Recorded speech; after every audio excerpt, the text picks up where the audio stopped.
Greetings, programs. NeoMegaMan back again for another episode of Let's Play Katawa Shoujo Lily's Path. Okay, so last we left off, Hisai was in class.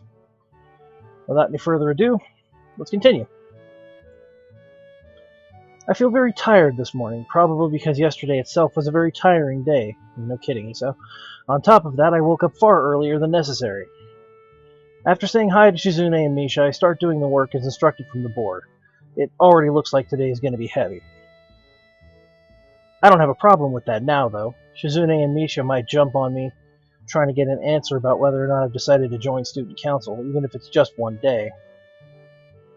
I wouldn't put it past them to try, and I don't have an answer for them if they do. So this situation is convenient for me. About 10 minutes into class, Hanako walks in and takes a seat, but no one looks at her. The teacher doesn't even comment on her lateness.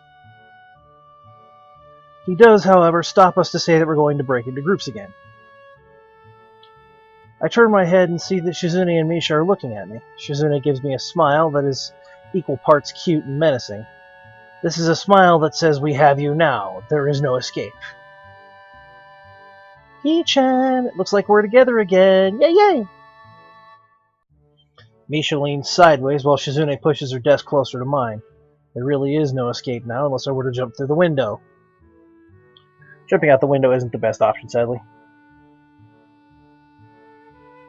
What's wrong, Hee-chan? Oh, Hee-chan, have you been thinking about what you said yesterday? You said that you would think about joining the student council, didn't you? It's okay, Hee-chan. We were talking about it after you left, and it would be rude to expect you to already have an answer for us this early, right? Right.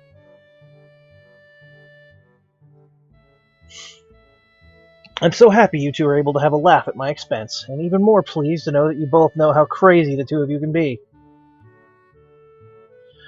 Now that that's over, Shizune snaps into serious mode and smacks today's assignment with the back of her hand in an overly dramatic and important way. When I actually look at the stuff, it's mostly just reading. In fact, there are only two problems. I almost want to say something about how her rush to get started seems a bit much, considering the small amount of work. In fact, Shizune probably knows how little there is and simply doesn't care. Yeah, it seems like the workload doesn't matter to her as much as the fact that there is work. The actual amount is unimportant. She approaches everything with the same level of ambition. While I'm reading, I let my eyes wander around the room and catch Hanako trying her hand at solving the problems. It looks like she's working alone. I can't remember seeing her working with other people before. Thinking back to how shy she is, it's understandable. Hey, that girl over there. Huh? Who, Hee-chan? Her, Hanako, over there. Does she always work alone? I think so, Hee-chan. Do you feel sorry for her because she's alone? I was just thinking that maybe she could work with us or something. No, I don't think that would be a good idea, Hee-chan. Why not? Shi-chan wouldn't get along with her. Why? Misha shuffles around the question, letting out a laugh that sounds very strange. It's nervous, but still has that lilting up and down quality present in everything she says. Just because, Hee-chan. By now, Shizune has noticed our conversation and makes me realize again how Misha has been signing everything she's been saying this whole time. What, Shi-chan? The friend of my enemy is my enemy? That sounds so harsh. I'm not going to say that. You said it anyway. I know, Hee-chan. It's fine if you overhear. I wonder if this is Misha's way of keeping things fair, since without her I wouldn't be able to understand the things Shizune is saying and vice versa. Is that also why she signs all the time, so there's never a conversation Shizune will be left out of? Anyway, we should start on the problems now, Hee-chan. We finish with time to spare, and I decide to ask if there are any alternatives to the cafeteria, as frankly the food there has been so far has been subpar. This sends Shizune and Misha arguing amongst themselves about their favorite restaurants. All of them are downtown, so I don't think we have enough time to go all the way there. And what about the bill? Are they arguing just for the fun of it? Maybe. They seem so distracted by it that they don't even notice the start of the actual lunch break. I look over my shoulder towards the back of the classroom. She seems to be studying her notes from the previous class. It's an odd sight. Everyone else is busying themselves with the lunch break. Socializing, gossiping, rearranging desks. The ones with actual boxed lunches mixed in with and chattering like everyone else, only interrupted by short bouts of eating. But when I watch Hanako, it feels like I'm the only one who could see her. Almost as if she were invisible, sort of hiding in plain sight. Is she being bullied? Is she isolating herself from the rest of the class of her own accord? I see her look over her shoulder towards the classroom's rear door. Come to think of it, she hasn't turned a page since I've started watching her. I guess she's waiting for someone. What to do? Well, folks, if we want to have Lily's path go for us, we have to go talk to Hanako. I still feel bad for making her run away yesterday, so I'd better say something. Hey there, Hanako. Hisao? Well, at least she remembers my name. Hey, I just wanted to apologize for yesterday. I didn't mean to startle you or anything. I'm just new here, and I thought I should get to know my classmates. As Hanako looks up at me, I notice her scarring once more. It's a little bewildering that you can barely notice it from across the room, but it's so noticeable from close up. That's okay. It was my fault. Nah, that wasn't anyone's fault. It just kind of happened. So are you waiting for someone? I saw you looking at the door before. Yes. Lily. Oh, you mean Lily the blind girl? Hanako only nods in response, and I can't help but wonder if defining people through their disabilities is a faux pas of the worst kind or just normal here. I guess that explains why Lily took off after her yesterday. She seems like a nice girl. Are you two friends? Yes. As if hoping for Lily appears, she checks over her shoulder again. I think I'm making her nervous again. I hope I'm not disturbing you right now. No, that's not it. It's just easier if Lily doesn't come here. Oh, because it's hard to get around the classroom? Not really. Hanako's gaze drifts past my shoulder and towards Shizune. Shizune? Hanako nods again. What about her? Don't they get along? Hanako shakes her head. Clearly, this is something she doesn't want to talk about. It does make a strange sort of sense, Shizune and Lily not getting along so well.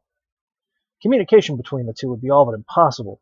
It's hard enough talking to Shizune through Misha, even when you can see whose hands are talking. Hanako is so focused on Shizune that I am the first to notice Lily at the door. Oh, she's here now. Hanako spins around to confirm this. Upon seeing Lily, she quickly moves to the door. Lily.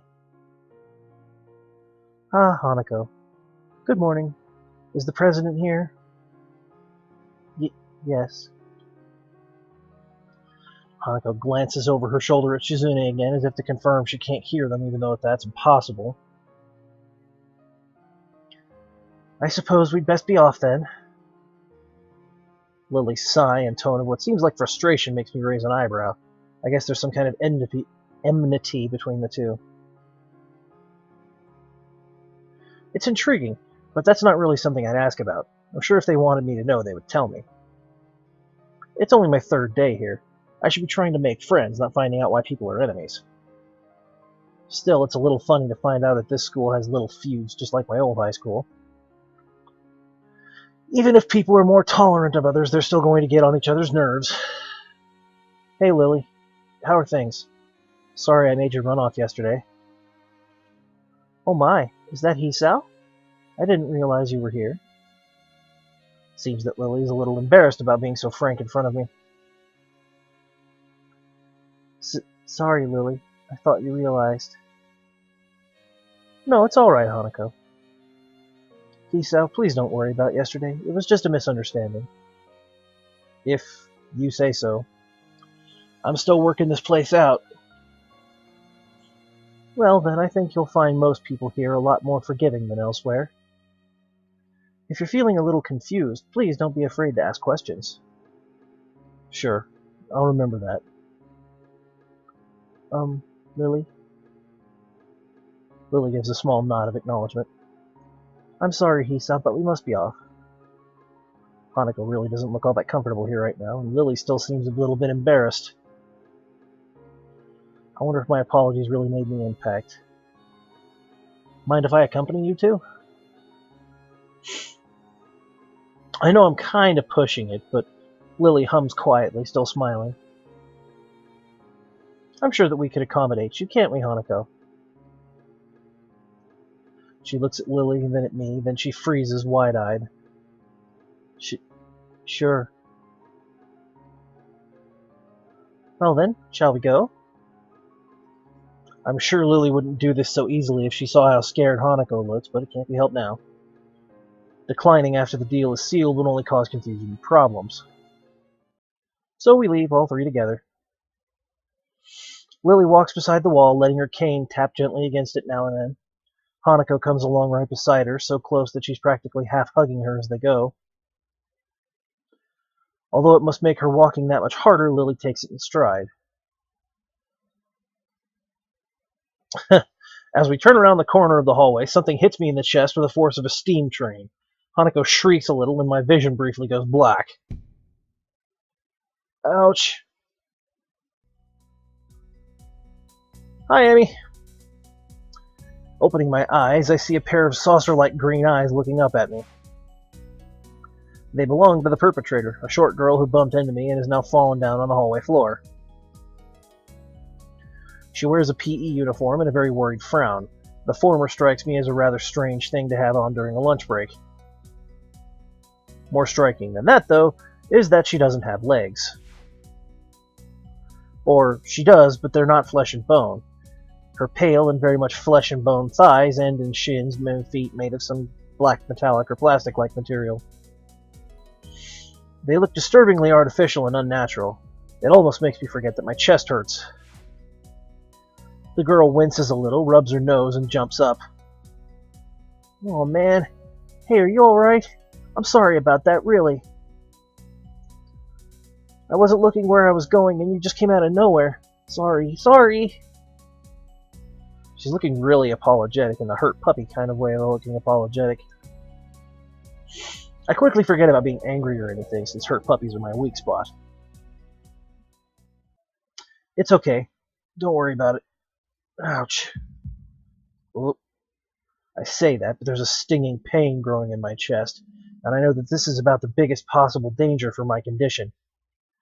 Don't overexert yourself, don't forget your medication, and most of all, don't get hit in the chest. I try to rub my solar plexus to chase the pain away, holding my breath in an attempt to hear my heartbeat.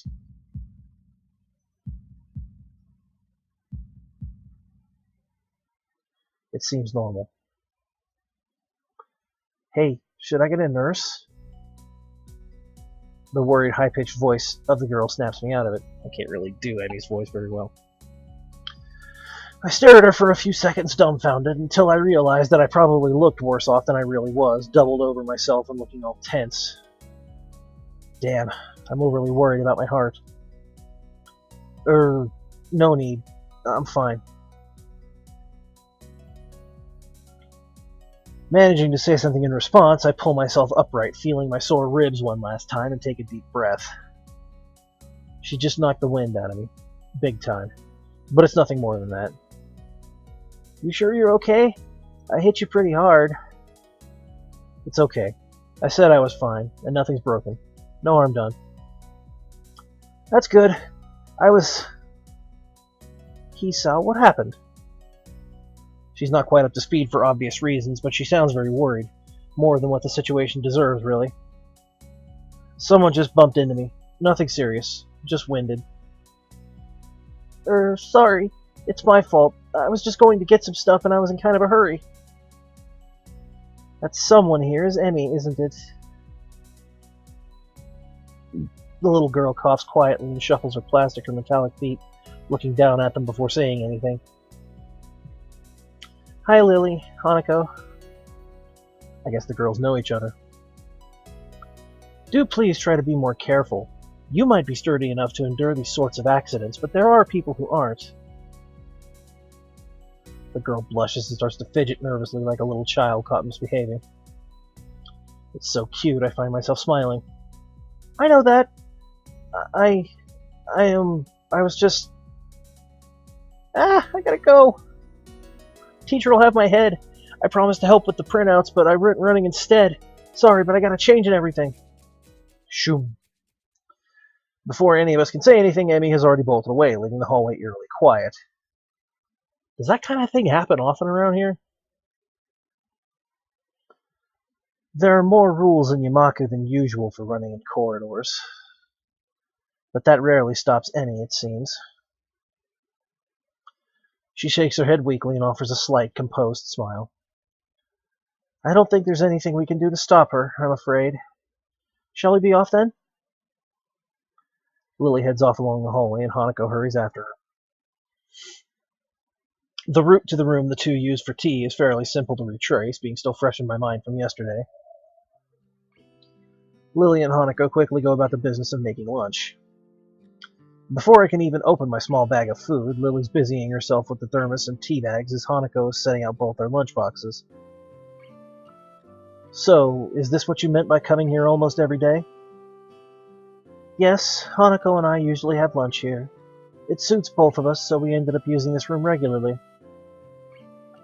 After seeing Hanako's reactions to me over the past couple of days, I can understand why that's a boon. That, and Lily being able to get some quiet away from her class as well. I take my seat last after Lily's poured the tea for us and sits down. The more time I spend with these two girls, the more I think they're a perfect foil to Misha and Shizune. Even without a voice, Shizune is direct and brash, and Misha seems to get along with everyone. On the other hand, Lily is soft-spoken and relaxed, while Hanako seems to be the shyest girl I've ever met. So how are you faring in Yamaku, Hisao? You seemed a bit flustered before. Apart from getting lost every now and again and being crash-tackled outside my classroom? Fine, I guess. You looked pretty hurt before. Are you really okay? For a brief moment, I consider telling Hanako and Lily about my condition, but then I hold it back. I can't tell why, but for some reason I feel uncomfortable talking about it to these relative strangers, even if they have been pretty friendly. Yeah, it's nothing. I was just a bit startled. Judging from the two girls' expressions, I don't think that they're buying it, but in what I assume is their way of respecting my privacy, they don't press the matter. I guess that's just one of the unwritten rules around here. Don't ask. Even if people's conditions are obvious, like Hanako's, there's still bound to be a story involved. Everyone has things they don't feel comfortable speaking about, and I think everyone here recognizes that. So, how long have you been in this school? You both seem to know your way around pretty well. Well, I've been here since the start of high school, but only moved into the dormitories a year ago. Whoop, wrong button. SIP Part 1. Okay. Hanako joined at the start of high school as well, and moved to the dormitories when she did, if memory serves me right. That's right. Since high school. So you've known each other since then? Since I moved, yes. Hanako lives next door to me, so it's only natural, right?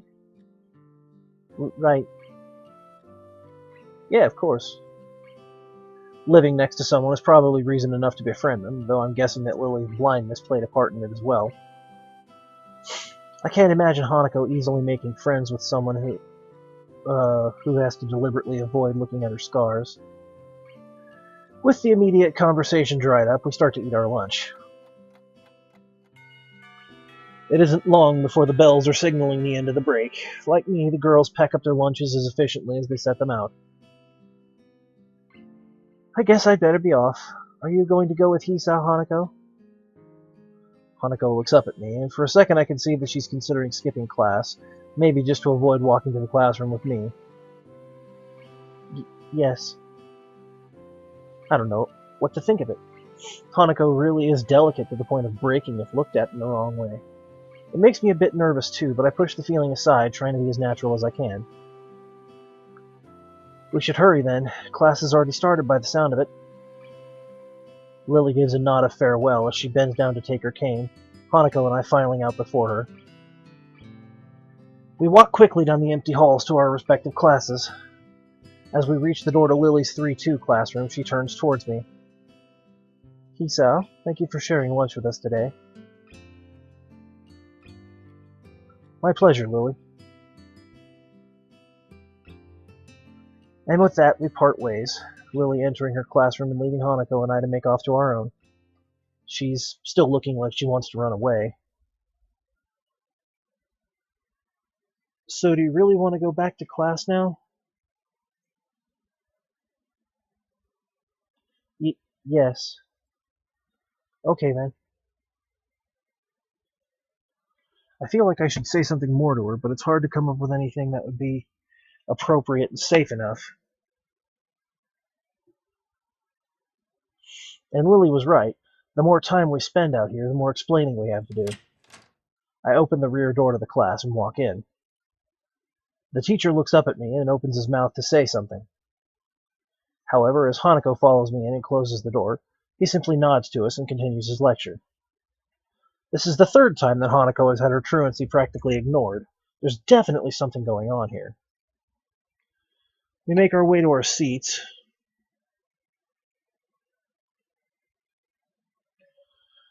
And I notice that Misha and Shizune are both missing as well. I wonder if it's some sort of informal agreement with the staff, or if it's a perk afforded to unique students of the school. Trying to make as little disturbance as I can, I extract the relevant textbooks from my bag and start catching up. The class goes on quietly. The teacher seems like an okay person despite the weird first impression I got, and the material is relatively interesting. However, the way he teaches is really bizarre. It's as if he expects that everyone else is a natural genius. When the final bell sounds, I realize that there's still a lot of time left in the day, and I'm left wondering what to do. It's odd. At the hospital, I had 24 hours a day of free time, but here, filling the considerably shorter hours feels difficult. Everyone else leaves, and I'm left alone with the teacher. Muto is examining the assignment sheets we were working on earlier, marking them with a red ball pen. Raising his eyes from his papers briefly, he notices me and furrows his brow. What is it, Nakai? I jump at him addressing me, but I guess it's natural to spark some conversation since there's nobody else around. Nothing. Thinking about what I'd do after school. The teacher slowly puts the cap on the pen he's holding and arranges his papers into a stack, clacking it against the desk twice. He seems very methodical, and for a brief moment I'm reminded of Shizune, but the teacher is more unhurried and relaxed, much more routine. You have no plans? No. I considered joining a club, but I don't know what kind of club would interest me. Go observe a meeting of someone else's club. Might pique your interest. I guess. I don't know how to continue from there. Muto looks at me in a way that makes me very quickly want to take back the words to avoid a conversation. But I can't, so I have to forge ahead. I just don't know how to deal with people. I mean, the other students. I'm talking to people and everything, so it's not that I'd be isolated or anything. I just don't know what to think about the disabilities. It's like it feels that I'm being impolite if I pay attention to them, and it's weird to ignore them. Damned if I do, damned if I don't. The teacher scratches his cheek absent-mindedly, looking very unresponsive. These things are only an issue if you make them one. You could talk normally with someone, even if they are blind or something. Try to look behind the superficial. There's not a single student here who isn't just a normal kid behind whatever they might seem at first glance. He says the same thing as Yuko did. I know they're right, but it's hard. How can you not consider, for example, Shizune's deafness, when the only way to communicate with her is to talk through Misha? Or Hanako. It's not like you can ignore her face. But... interrupted by the door of the classroom suddenly slamming open. Teacher! Misha crashes in, hands straight in an enthusiastic greeting, her voice loud and lively enough to wake the dead from their graves. She starts towards the teacher's desk with her bouncing step, hands energetically swinging with the rhythm. Muto, visibly dismayed at the interruption, and Misha in general slumps in his chair. Mikado. Misha stops in her tracks and looks around cluelessly, as if sensing from his tone that something's wrong, but has no idea what. Yes? We have talked about volume control before. Yes? But she doesn't lower her voice at all, and the teacher just rubs his eyes. So, what is it?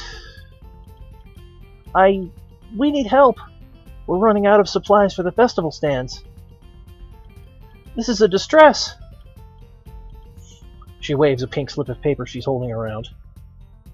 So, go get more supplies from the art room. What's the problem with that? Plywood. Plywood is always the problem. Last time we wanted more, there was only a little, but that time we just took it all and went with that. Now there's like none left there. So do you know where there is some? I don't understand. How would I know? Shi-chan, the president thought that a teacher would know if there was plywood. Was she wrong? Muto looks like he is in great pain, frowning with his entire essence, and Misha doesn't get it at all. Looking at the two of them communicate is terrible, like looking at a man being tortured by drilling his skull open while blasting pop music at full volume at the same time. I'm afraid I have no idea if there's any plywood in the school, let alone where it would be if there was any. Aw, what should I do? Perhaps try to find Mr. Nomiya. I'm quite sure he would know where to find everything you need. You'd have to pry them from his cold, dead hands, but that's a different matter. I don't have time. We're so busy. She holds her head with both of her hands, looking as despairing as is possible for a person like her. Without even noticing, she crumples the note she's holding against her hair. I shouldn't even be fetching these things. There's so much to do and we're falling behind the schedule. Muto looks at her gravely and then suddenly smiles. Smiling doesn't really fit his face. I think it'd be better if he didn't. I wonder if you could get some temporary help. He switches to staring at me focusedly with a hard expression, as if trying to say, "Go make some friends." ... Motherfucking dot. I guess I can give you a hand. You can? Thanks, Ichan. You're really nice. She pauses, does a double take, and then points at me with her finger, yelping, "Ah!" and looking very puzzled. Come to think of it, what's Ichan doing here? Class is over. You should be having fun. We just had a little chat.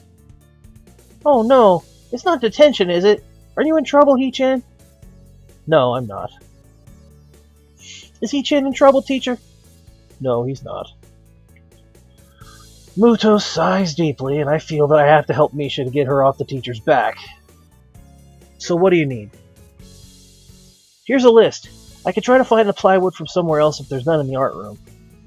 She offers me the note she's holding. I take it, hesitating a bit. I said I'd help you, but this has no implications on whether or not I'm joining the council or not. Aww. Still, thanks, Ichan. Try to be quick. We're in a stall building street now. We must hurry, hurry, hurry. She bounces out of the classroom, leaving me and the teacher looking at each other with something that feels like a silent agreement. Well, there you have it, Nakai. You have something to do now. Please don't sound so smug. Looking at the list with a number of items ranging from paint to plywood, all written in small, neat handwriting that is undoubtedly Shizune's, I heave a sigh. I'll be going then. Waving the long list limply at the teacher, I exit to the hallway. The classrooms closest to ours are designated belonging to classes 3-1 and 3-2 on the right side, and 3-4 on the left side, each door looking exactly the same. Further down the corridor, still with identical doors, are rooms that I didn't think were used for classes. I guess the art room is not a classroom as such. I carefully push open the furthest door and peek in.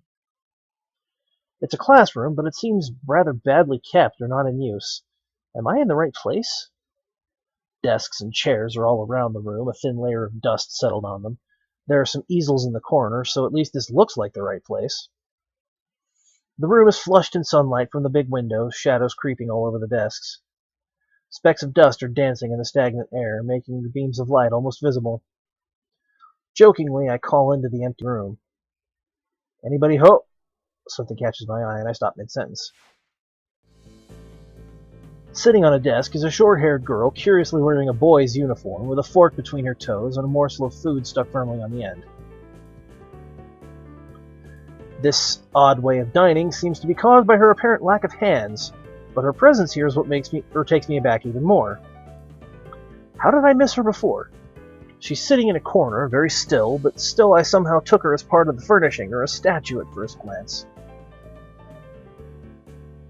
I'm not being too observant today as a whole.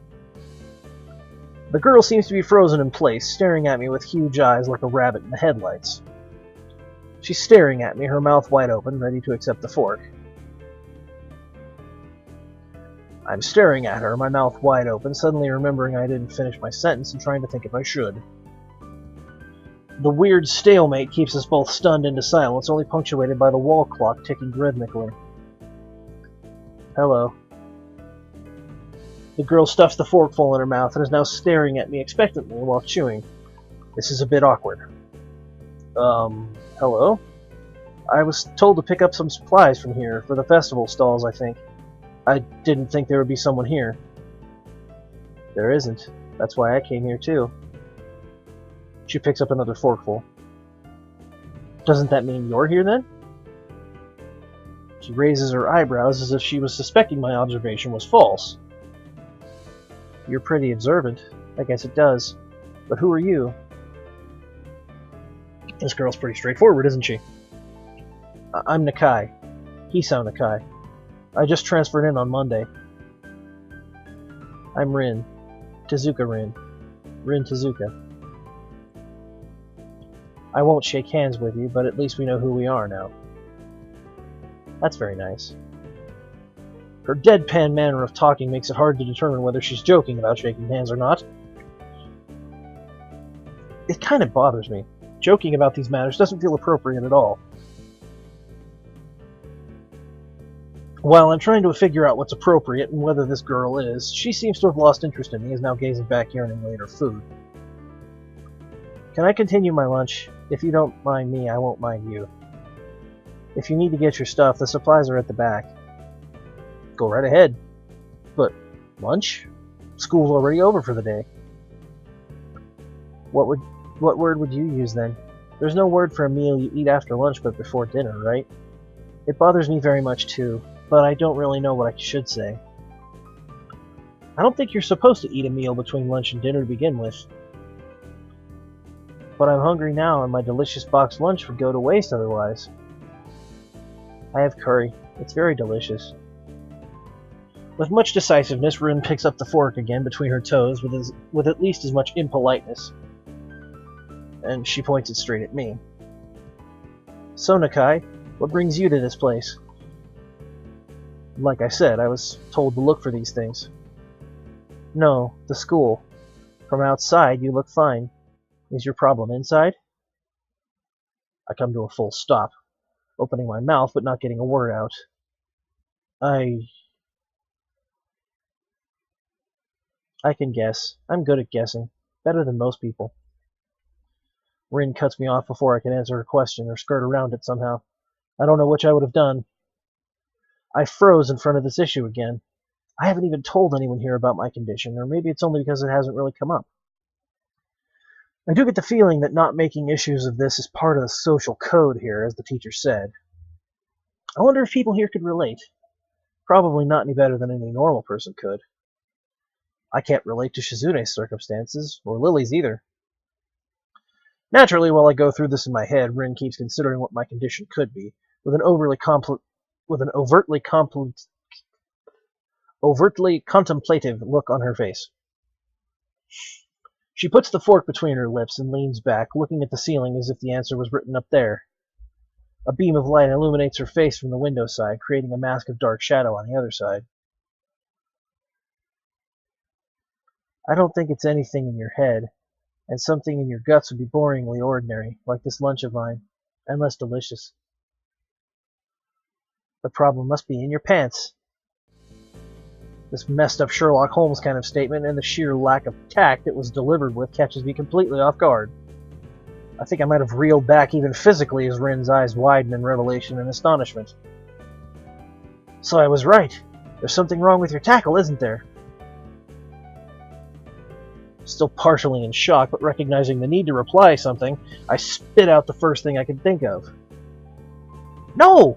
Nothing like that. I have a heart problem. Arrhythmia. Motherfucking dot. I said it. More like blurted it out, but I said it. The girl in front of me purses her lips together and glowers at me, looking very disappointed. How boring. Trouble in the pants would have been much more scandalous. What's with this reaction? I'm sorry to let you down. I forgive you. Just, I collect people, and a person with, that kind of problem would have been really great. Collect people? People with different problems. Huh. So you just, go around asking people what's wrong with them?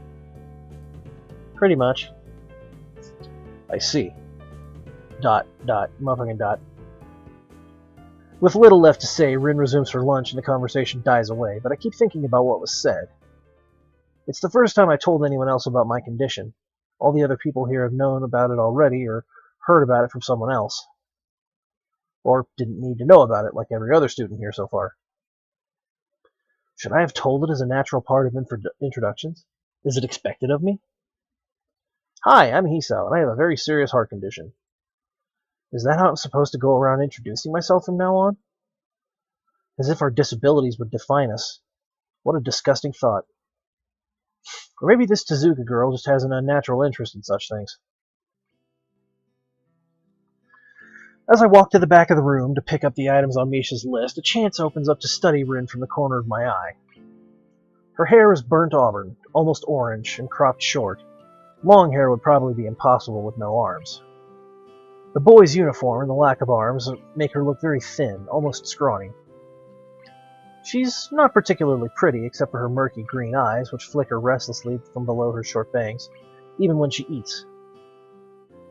The distance and the shadows make it seem like they don't reflect sunlight at all, but instead absorb all of it within them like deep wells. She moves her feet almost as deftly as a normal person would use their arms. However, I can see how this sight could discomfort people, especially while eating. It makes me feel a bit uncomfortable, at least. I hesitate to think about the word unnatural, but it's too late now, isn't it? I keep searching the cabins and shelves for Misha's thing, but after enough time passes, the silence grows too uncomfortable, so I try to force some conversation out of the strange girl. So, do you always eat alone and this late, or do you get the occasional visitor? Visitors. Maybe you are my first occasional visitor, but I don't always eat alone either. Sometimes I eat with a certain person on the roof if she's not horsing around. Horsing? She likes to do sports. Oh. And that's all I can think of to say. Both of us fall silent again as Rin forks the last bits of her meal into her mouth. I look down at my haul and double-check it with Misha's list. It seems like I have everything except plywood. So I think I have all the things now. That's very nice for you. Don't feel obliged to stay. I was about to take a nap anyway. You need to do whatever you're going to do with that stuff anyway, right? Or perhaps you like to watch girls sleeping? I'm not sure what to make of this, but Rin looks serious. Even if I did, I think I have to be going. I'll catch you around, Tezuka. You can call me Rin. I feel that our relationship is at this point good enough to warrant that much. I was already turning to make my exit, but she draws me back in. Fine, then I'm Hisao. Then you are. ... Rin looks at me hard in the eyes, but that intimidating feeling you get when someone stares at you isn't there. It's like she's not actually looking at me at all. She blinks a couple of times, and I can't figure out why a pause like this just popped out of nowhere between us. See you later, Hisao. There's something like a tiny smile there in her face, maybe. I quietly back out of the room. As I shut the door in front of my face, I whisper to myself, what an intriguing person. From inside, I hear a muffled sing-song voice. I heard that. Yeah, Misha. What did she hear? I jump at the sudden appearance of Misha, who I had not heard approaching despite the completely empty hallway. Somehow, she'd gotten to jumping distance of me without making a sound. Creepy. It briefly reminds me of Kenji's nutty theory about a global feminist conspiracy, but I push that thought aside. Shizune, standing slightly behind Misha, looks aloof as she couldn't have heard the remark that drew Misha's attention, but Misha is visibly excited. No, wait. More importantly, who's in there? There's no club meetings today. She tries curiously to peek past me, even though the door prevents her from seeing anyway. What are you doing here? You took so long that we had to come check what's wrong. That's no good, Hee-chan. She wags her finger at me scoldingly. I found plywood, but everything else is still missing because you were tardy. Oh, sorry. I got the things here. Was just going to bring them. I think you were up to some mischief, Hee-chan. Who was in there with you, I wonder?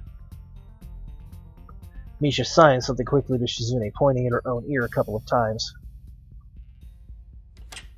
Shizune immediately pushes her way past me and opens the door into the classroom I just left.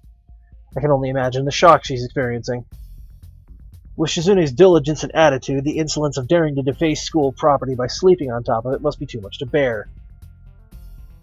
And indeed, she stares at Rin, frozen in place apart from the slight but noticeable trembling of her shoulders. From suppressed rage, I'm sure. Instead of blowing up, Shizune just takes a few deep breaths, adjusts her glasses, and slams the door shut, turning to sign furiously at Misha. Maybe she did blow up, but I can't understand it. She shoots a very loaded stare at me too, as if it was somehow my fault that Rin is sleeping on one of the tables. I hope she's not getting any funny ideas about the reason of my tardiness. Hello. Rin's voice comes from the other side of the door, and it takes a few eye blinks to realize she might have trouble opening it. I open the door to find Rin directly behind it, looking at us with a half-interested, half-sleepy face. Hello. Miss Tezuka, what do you think you were doing? You were absolutely not permitted to use school property for such... disgraceful activity. It sure is suddenly very crowded in here. I didn't know I was this popular. It's hard to say whether she's happy or unhappy about this turn of events. At any rate, she ignores Shizune/Misha's scolding, so they have no choice but to drop the issue. Shizune taps Misha's shoulder, points at Rin, and makes some quick signs. Popularity aside, please don't do that anymore. Anyway, how is your project going? Will it be done for the festival? Rin looks at them blankly, apparently at ease under the pressure Shizune's cold stare is putting on her. I keep wondering about that myself, too. And? We'll think about it harder.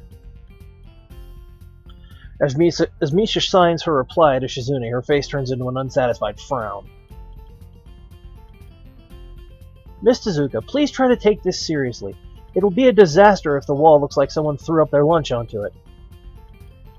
Rin nods assertively. We'll think more seriously. Misha actually giggles at that, but Shizune doesn't, not even after translation. She just shakes her head, takes the materials from me, and takes off with Misha in tow. Rin frowns thoughtfully as she looks after the retreating student council duo. How rude. It's true, though. I must finish my project before the weekend. There will be dire consequences if I don't. The end of the world as we know it. Like weekends usually are, but more dire. Much more dire. Maybe I'll postpone my nap to unforeseen future. I am about to ask what project she has and what are these apocalyptic consequences, but she walks back into the art classroom. Since you have nothing to do, would you give me a hand? This paint can doesn't fit into my bag, but I need it. She kicks lightly at a huge can of paint that's lying on the floor next to the table she was sitting and sleeping on. It lets out a dull clang. Being the gentleman I am, I naturally pick it up. Heavy. Yeah, sure. Where do you need to take it? Away. And with that, she takes off to the hallway, and me and the paint can following, since there's little choice for either of us. The hallway's quiet and empty now with Shizune and Misha gone, so we too leave towards the stairwell at the other end. Every 10, 15, or 20 steps, I have to change the can from one hand to another because the thin handle cuts into my palm. At least it keeps my arm from tiring too fast. Rin strolls on beside me with an uneven pace that I have trouble matching, or maybe I'm walking weird because of the extra weight. It seems one of us is constantly walking too slow or too fast, and I can't figure out which. 2 flights of stairs below, trouble appears in the form of the head nurse and his fox-like grin. Ah, Mr. Nakai, what a happy coincidence. Tezuka too, of course. He nods courteously to Rin, who does not acknowledge him back, then turns to me because obviously it's me who he had some business with. There's something I forgot to mention on Monday. I nod and wait impassively, because I can't even begin to guess what he forgot.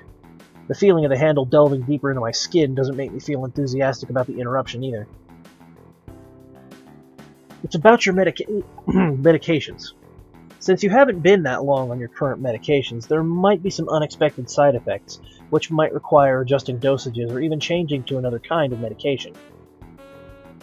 So we will do a few tests regularly, but what I'd want is for you to keep an eye on everything in your condition that feels off, if you get what I mean. Nausea, headache, anything. And come see me if something happens. Alright. So how are you? Everything fine? I give up and drop the can to the floor before answering him. Apparently this takes longer than my biceps can handle. I'm about to say something generic as an answer, but then I realize how often I've done that lately. Other people have asked me that too. Teachers and students here. My parents, visitors, nurses, doctors at the hospital. Everyone seems to be concerned about that. It's natural for a hospital, not so much for a school. Except this school. This is a small school, and both the student base and the faculty seem to be very tightly knit. At least that's the feeling I'm getting. And this is not the kind of school that gets transfer students too often. The thought sends shivers up my spine, but I give a generic answer anyway. That's great. Also, one other thing. My sources tell me that you've been at neither the school track nor even the pool, so I'd like to know if you'd taken up exercising as I asked. Of course I haven't, but his way of inquiring gives me the feeling that I should have been running my ass off on the track since the very first day. You have people spying on me? Not as such. I just happen to know a few people. But that's not the issue here, so don't try and slip out of it.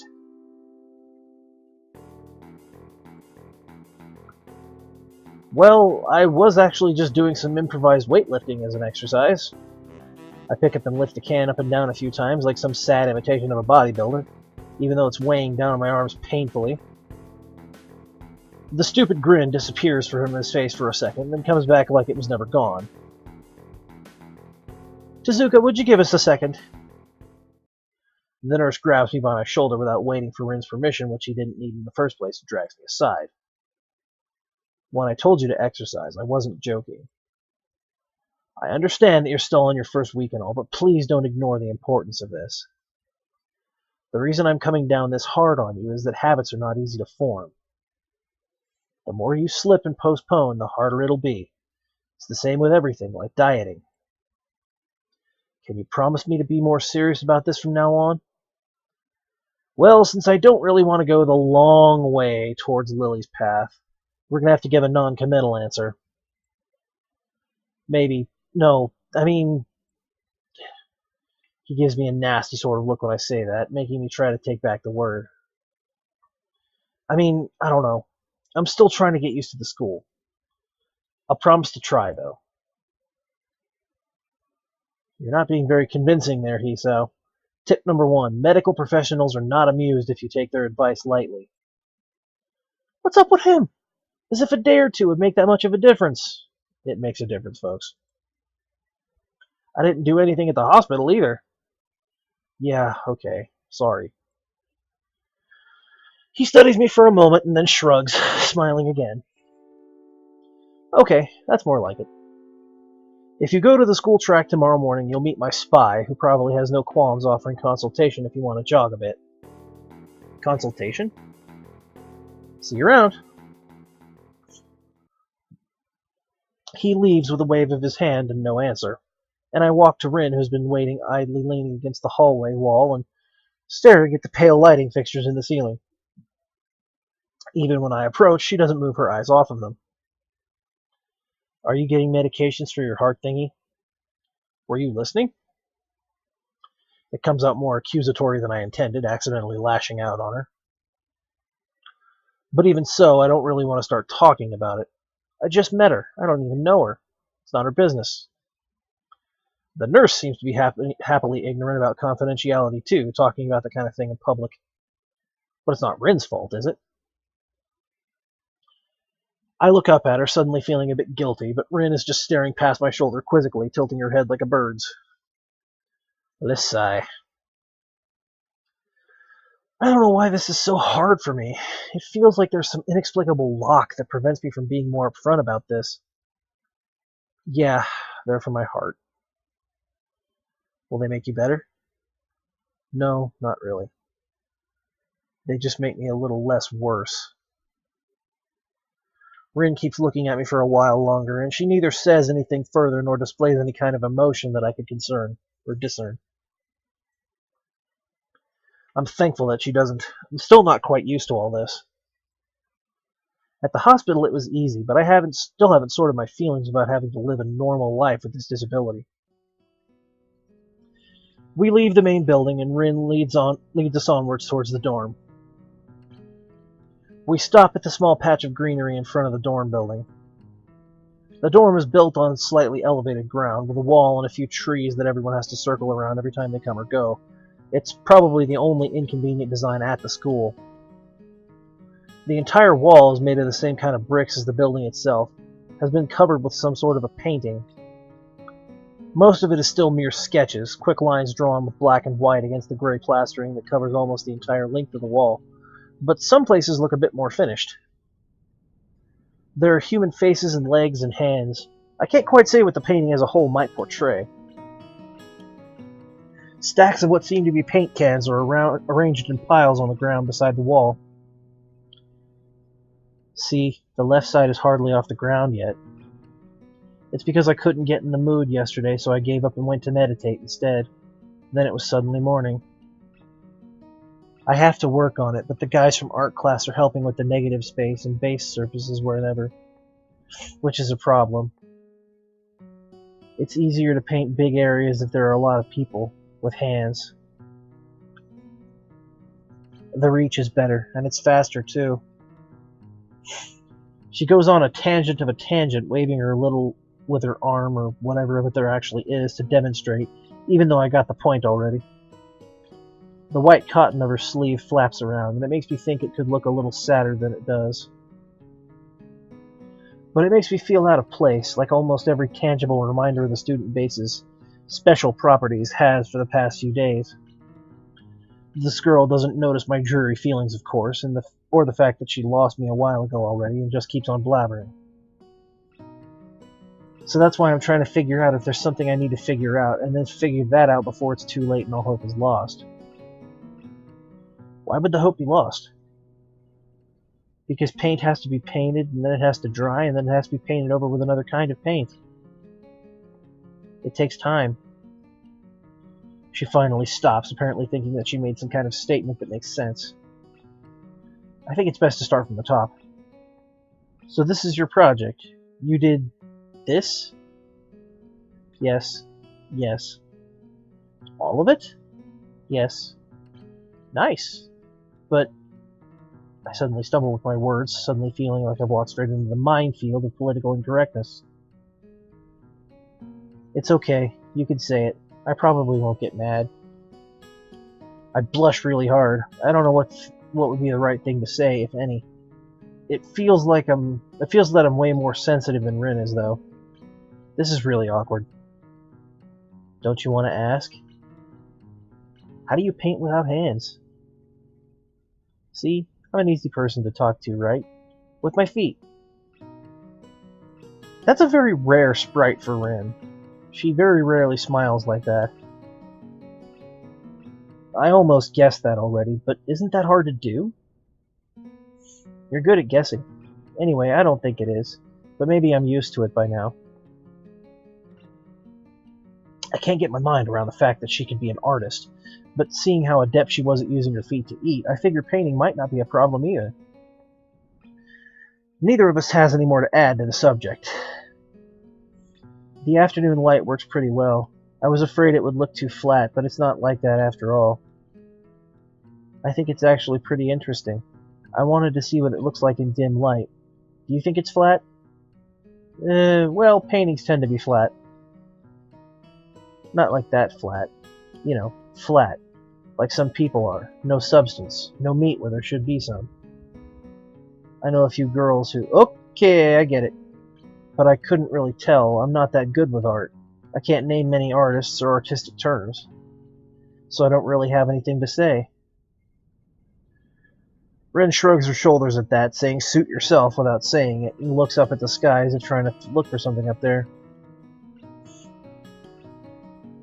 I didn't think I'd get any actual work done, but if you give me a hand with the paints, I could do a little before it's too dark.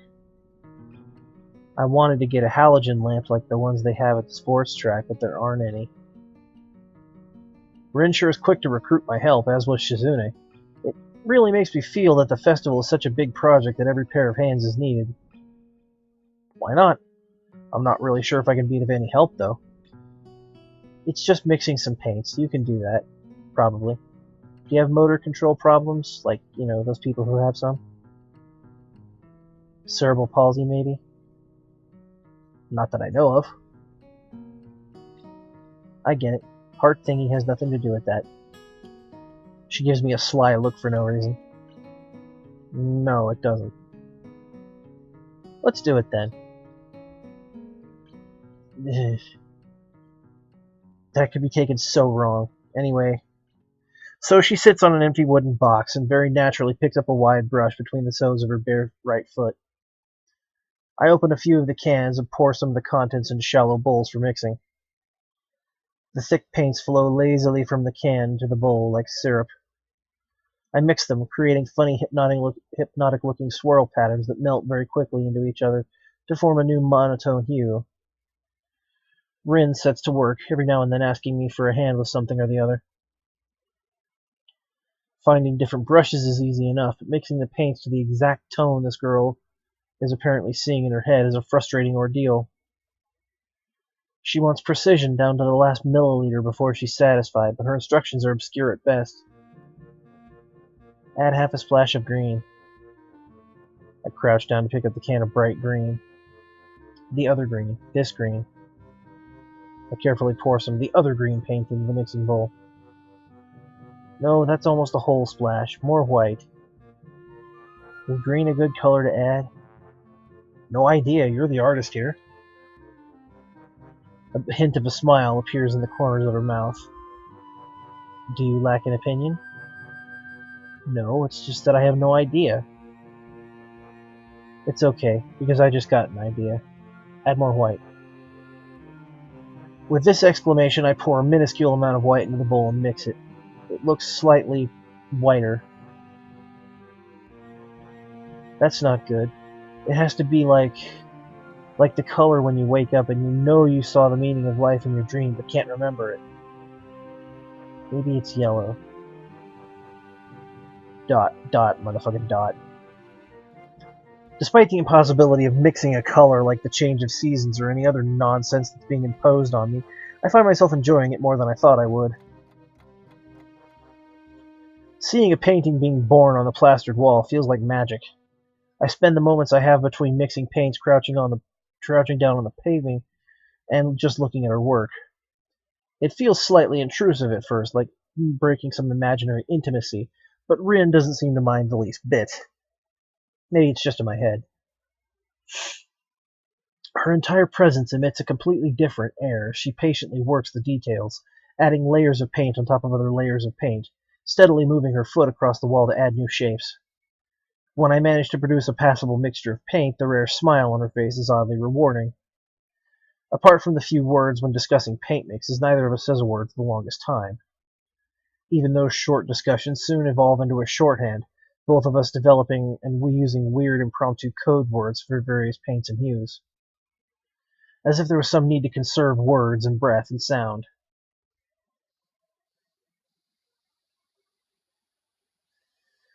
We stay there late into the evening until it becomes too dark to paint properly.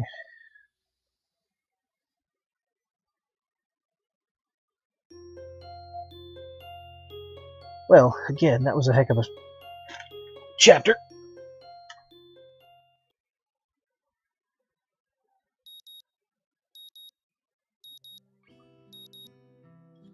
Okay.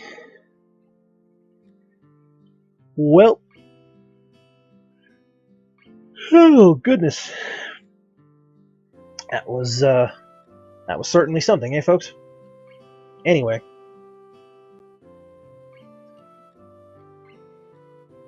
so that's all for this particular episode of Let's Play Katawa Shoujo Lily's Path. I hope you all enjoyed. Don't forget to comment down below. Yeah, I guess that's all. As for me, I'm your host, NeoMegaMan, signing off. End of line.